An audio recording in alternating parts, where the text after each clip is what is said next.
Hello, and welcome to another In the Microscopist Pocket in our series here from Georgia Electron Microscopy. In this one, we'll be going over how we can change the stage height in order to maximize our results, whether that be enhancing image resolution or getting the best EDS map or being able to see the largest area of a sample. So let's go into the pocket and start. All right, I put some samples in and we're ready to show how differing the stage height can lead to different results and why we want to use the specific heights that we end up using. So to begin with, I'm going to turn on the beam and just start it up like normal. So here I have just an average material sample that has some small features in it. And then always, as you know, length the stage once you have it in focus. And then we're gonna bring it up to 10, it's currently at 20. And you all might be wondering why we always say 10. Well, 10 is a good height, just generally speaking, for beginning to image. It also happens to be where our energy dispersive spectroscopy setup is calibrated off of.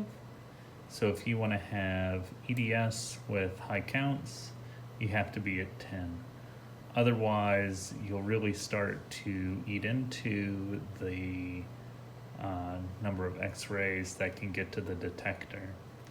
And therefore, if the angle is too low or too high, you'll really start to impact those X-ray data. So as we zoom in on this sample in particular, we're gonna start to get to a point where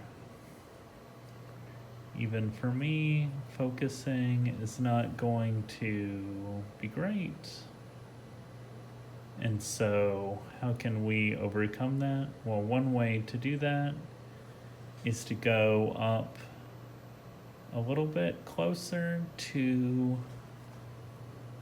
the column.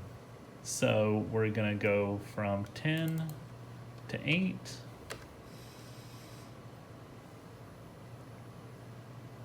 And then redo our focusing. Now the advantage of 8 is that it's kind of an idealized angle in between where the beam is coming down, striking the sample, and then the angle from there to the cage is its best, leading to the maximum number of secondary electrons that are formed at the sample to get to our secondary electron detector. And as you can see, we're starting to get much better image resolution of these fine features on the surface. I should add that this is just for imaging as well.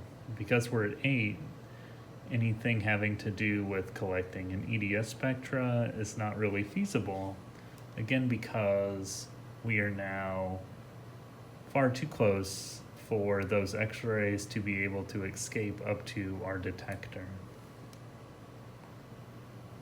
Now you might be thinking also that just bringing the sample closer is always going to be better, but that's not necessarily true, especially for larger samples. As we can see in this 2D material that we're looking at currently, they're only roughly about 1 micron in size.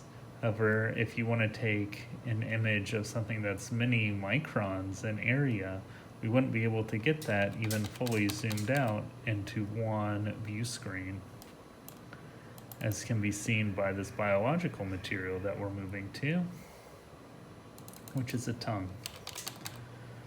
So even zoomed out all the way, we cannot view the entire thing in one image. In order to overcome that, we need to get a bigger field of view, and to get a bigger field of view, you have to lower the stage down, which I will do currently manually by just dragging it down. And already what we can see is that the area that we are viewing is getting much bigger.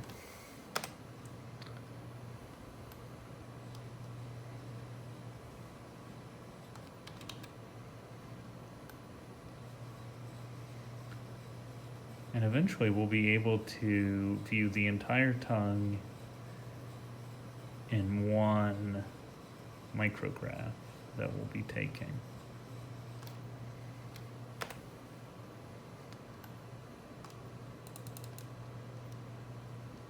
A little further.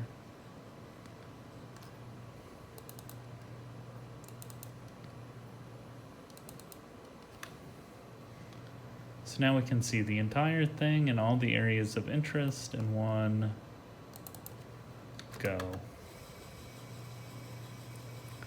And it gets even better when we get down to 40.